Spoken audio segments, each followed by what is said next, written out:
और लाओस में प्रधानमंत्री नरेंद्र मोदी जहां एक और आसियान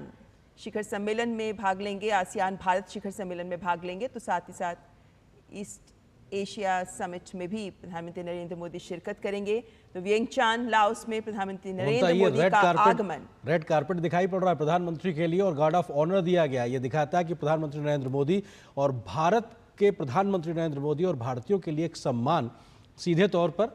लाल कालीन नजर आ रहा है और ये हमारे भारत के प्रधानमंत्री के प्रति सम्मान को प्रदर्शित करता है। गार्ड ऑफ ऑनर दिया जा रहा है और तमाम मेहमानों की मौजूदगी, और जिस बात का जिक्र आपने किया 19वें पूर्वी एशिया शिखर सम्मेलन और इसके अलावा भारत और आसियान शिखर सम्मेलन में प्रधानमंत्री की मौजूदगी होगी और पिछले बैठकों में जो फैसले लिए गए हैं उसका रिव्यू होगा, तो भविष्य के लिए भी एक बड़ा आधार तैयार करने का मौका होगा। और साथ ही अगर हम बात करते हैं भारत लाओस संबंधों की भी, तो इन संबंधों को भी आगे बढ़ाने में जाहिर है कि ये दौरा बहुत महत्वपूर्ण रहेगा। प्रधानमंत्री नरेंद्र मोदी की कई द्विपक्षीय वार्ताएं भी शेड्यूल में हैं जिन पर सबकी नज़र रहेगी, लेकिन आसियान देश, जो 10 आसियान देश हैं, उनके साथ भारत किस तरीके से अपनी सागर नीति के तहत आगे बढ़ेगा, अपनी एक्ट ईस्ट नीति के तहत। हम जानते हैं प्रधानमंत्री नरेंद्र मोदी ने जब 2014 में सत्ता संभाली थी, तभी जो लुक ईस्ट नीति को एक्ट ईस्ट नीति के तौर पर आगे बढ़ाया, उससे इस नीति को मजबूत जमीन मिली और इसी